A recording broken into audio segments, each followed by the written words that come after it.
भाद्रपद नक्षत्र और गुरुदेव। जय माता की मित्रों, आज चर्चा करते हैं गुरुदेव की पूर्वा भाद्रपद नक्षत्र में विराजमान होने से किस तरह के फल आपको प्राप्त हो सकते हैं। प्रथम चरण, दर्शन क्षेत्र में बहुत विद्वान होता है और सफल शिक्षक के अलावा कुशल सर्जन या शल्य चिकित्सक भी बन सकता है। दूसरा चरण, कानून के क्षेत्र के संबंध में होता है, वो वकील भी बन सकता है, जज भी हो सकता है, या वैसा कोई ज्ञान इनको प्राप्त हो सकता है।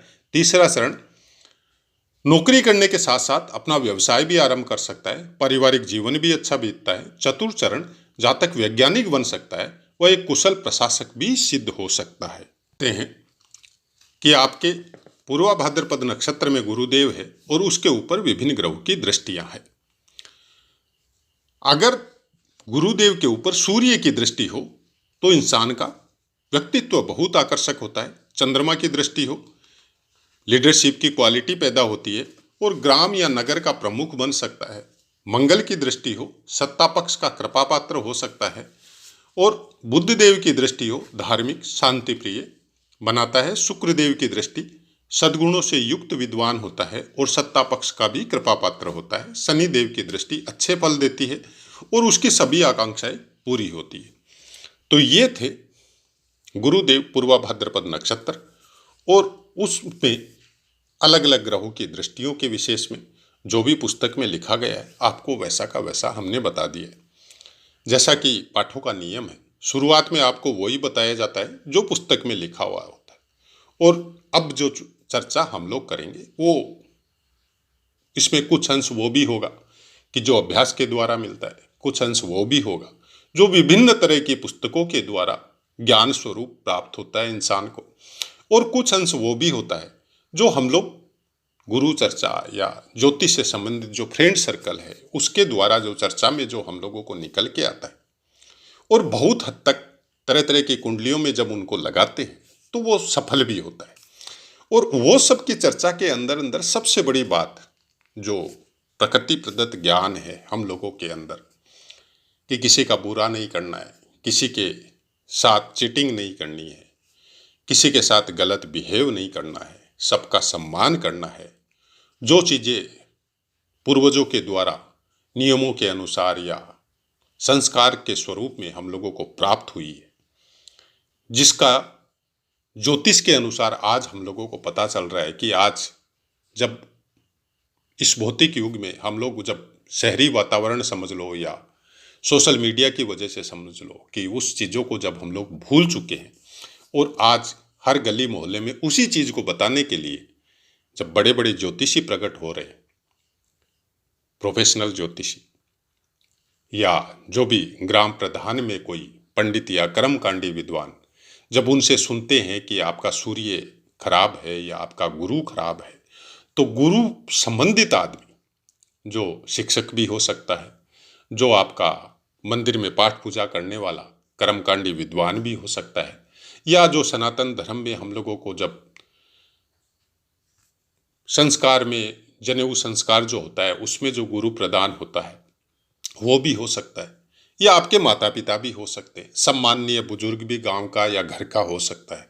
तो उनका आपको अपमान नहीं करना है, मतलब आपको अपना गुरु अच्छा रखना है तो उनका सम्मान करना है। और ये चीजें संस्कार के रूप में हम लोगों को पूर्वजों के द्वारा प्रदत्त ही धीरे धीरे हम लोग भूल रहे। अब इन चीजों को वापस अपनाएं, कम से कम इतना तो सम्मान कर सकते हैं, इतनी तो अपने अंदर वो चीजें जागृत कर सकते हैं कि ठीक है आप सम्मान नहीं कर रहे हैं तो कम से कम शब्दों के द्वारा अपमान मत कीजिए, वो भी एक तरह का सम्मान होता है। आप कहीं पे कुछ गलत देख रहे हैं जरूर आवाज उठाइए, लेकिन आवाज में भी एक सम्मान होना चाहिए कि हम लोग डायरेक्ट गाली गलौज कर सकते हैं अपने पिता के साथ, नहीं कर सकते। अब उनकी कुछ बातें गलत लग रही है तो ठीक है, शब्दों का अपना एक मर्यादा होता है, एक आचरण होता है इंसान का कि आप समझा सकते हैं, बोल सकते हैं घर के बुजुर्ग को या मंदिर में पंडित जी वगैरह को या शिक्षक में टीचर वगैरह को। और शायद ज्योतिष सबसे ज़्यादा भ्रमित करने वाली चीज़ें इसी वजह से लागू हो रही है कि हम लोग उन चीज़ों को छोड़ चुके, हम लोग उन चीज़ों की तरफ मतलब इस तरह से हो गए कि ये सब रूढ़िवादी है, कोई मतलब नहीं है इनका। और जब कोई तकलीफ आती है तब हम लोग उसी कुंडली को लेकर उन्हीं के पास वापस भागते हैं कि हमारा बताइए क्या उपाय करें। उपाय के स्वरूप में आपको बहुत सी बातें बता दी जाती है, लेकिन जो हकीकत है कि आपको अपने संस्कारों में या अपने कर्मों में परिवर्तन करना है, जो शायद नहीं बताया जाता है क्योंकि आप पसंद नहीं करते उस बात को। कि हमको कोई बोले कि आप अपने मुंह से गंदी बातें बोलना, हर किसी का अपमान करना बंद कीजिए, तो हमको वो पसंद नहीं आएगी क्योंकि हमारी ईगो पे आती है वो बात। लेकिन हमको कोई बोले कि आप गुरु को ठीक करना है तो कम से कम 45 दिन या 40 दिन आप चना दाल लीजिए और मंदिर में रख के आ जाइए, आपका गुरु ठीक हो जाएगा। क्या संभव है? कोई ग्रह नक्षत्र जिसके द्वारा इस सृष्टि का निर्माण हुआ है या पृथ्वी का या ग्रहों का जो निर्माण हुआ है, क्या चना दाल से प्रसन्न हो जाएंगे? ये आपके कर्म हो सकते हैं, ग्रह की ऊर्जा को नियंत्रित नहीं करते ये। आपने अच्छे कर्म किए, लेकिन उसमें भी स्वार्थ की भावना ऐसी आ गई कि आपको किसी ने बताया कि गुरु को ठीक करना है। आपकी कुंडली में गुरु जो है गलत स्थान पे विराजमान है, गुरु की वजह से आपको ये गलत फल मिल रहे हैं। तो आपको एक लोभ आया, एक लालच आया, एक स्वार्थ आया कि मेरे को मेरा गुरु ठीक करना है तो मेरे को चना दाल दान करना है। तो फिर उसका तो अच्छा फल आपको कभी प्राप्त नहीं होगा, क्योंकि दान का अपना महत्व है। उसमें तो यहां तक बोला जाता है कि आप किसी को अगर दान दे रहे हैं तो शास्त्रों के अनुसार आपको यह भी समझना पड़ेगा कि वो उसका पात्र है कि नहीं है। और अगर निस्वार्थ दान दे रहे हैं तो आप किसी को कभी भी कुछ भी दे सकते हैं। उसमें किसी ग्रह विशेष का कोई एनर्जी आप मैनेज कर लेंगे, वैसा संभव ही नहीं है। जब बड़े बड़े साइंटिस्ट उस ग्रह को अपनी कक्षा से नहीं हिला सकते, उसकी एनर्जी को रोक नहीं सकते, अगर रोक सकते तो वर्तमान समय में अभी सूर्य के ऊपर सौर तूफान चल रहा है जो हर 12 साल में बहुत ज्यादा तीव्र गति से चलता है, तो अब तक रोक देते शायद। पृथ्वी का रीसाइकिल यही सब ग्रहों की ऊर्जाओं की वजह से होता है। कहीं पे बाढ़ आना, कहीं पे भूकंप आना, कहीं पे वार होना, तो बहुत इजीली रोक सकते हैं। हम लोग चना दाल जहां बोले वहां दे देंगे, आप गुरु की ऊर्जा को नियंत्रित कर दो। तो इन सब चीजों में नहीं पड़ के हमारा तो इस चैनल के द्वारा हमारा साफ साफ यही कहना है कि उपाय किसी भी ग्रह का ये सोच के मत कीजिए कि वो ग्रह आपका ठीक हो जाएगा, ये सोच के कीजिए कि आपका मन ठीक हो जाएगा। आप एक अच्छा कर्म कर रहे हैं, आपके मन में थोड़ी भावना जागृत होगी मंदिर के प्रति, गुरुओं के प्रति। आप किसी को दान कर रहे हैं तो वैसे इंसान को कीजिए कि वो उसको जरूरत है उस चीज की, उसके पास नहीं है वो चीज।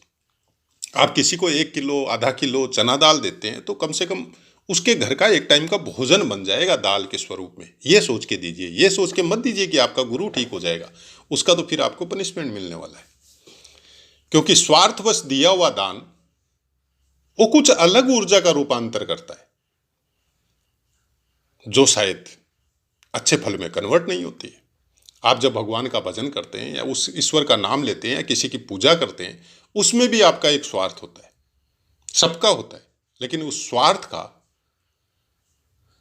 रास्ता अलग अलग होता है। किसी का स्वार्थ होता है सबका भला हो, किसी का स्वार्थ होता है परिवार का भला हो, और किसी का स्वार्थ होता है कि पर्टिकुलर मेरे जो ग्रह है उससे संबंधित चीजें वो ठीक हो, जो संभव ही नहीं है।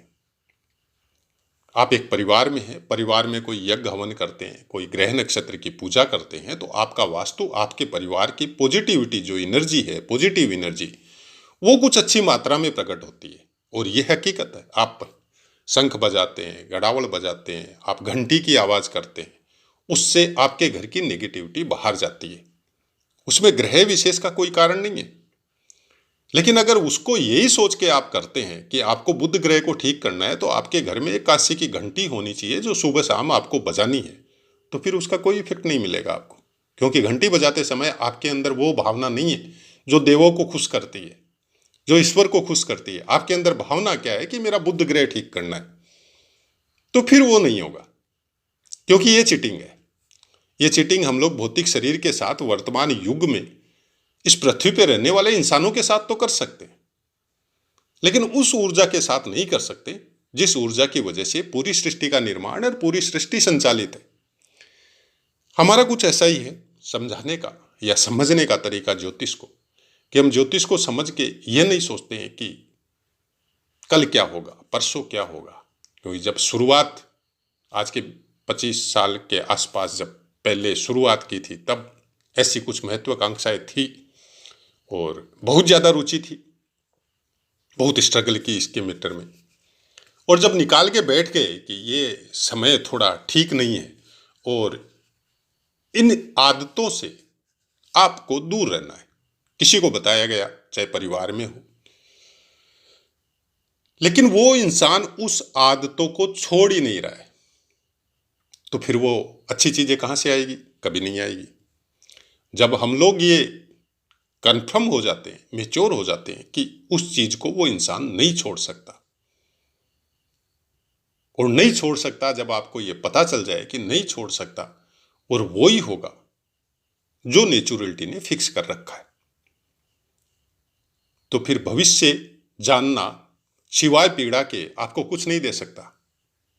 आप दुखी हो सकते हैं कि उसके साथ ऐसा होगा उस समय में, और आप घटित होते हुए देखते हैं और वो पीड़ा को आप सहते हैं। तो हमारा कहना यही है कि अपने आप को सुधारें। ग्रहों को सुधारने की जरूरत नहीं है, ग्रह आपको गलत फल नहीं दे रहे। हम लोगों के अपने कर्म उस ऊर्जा को नेगेटिव और पॉजिटिव कर रहे हैं। आपकी भावना अच्छी रहेगी, आपका मन अच्छा रहेगा, सबके प्रति प्रेम की भावना रखेंगे, सबके प्रति दया की भावना रखेंगे, तो ऑटोमेटिक आपका चंद्रमा आपको पॉजिटिव फल देने लग जाता है।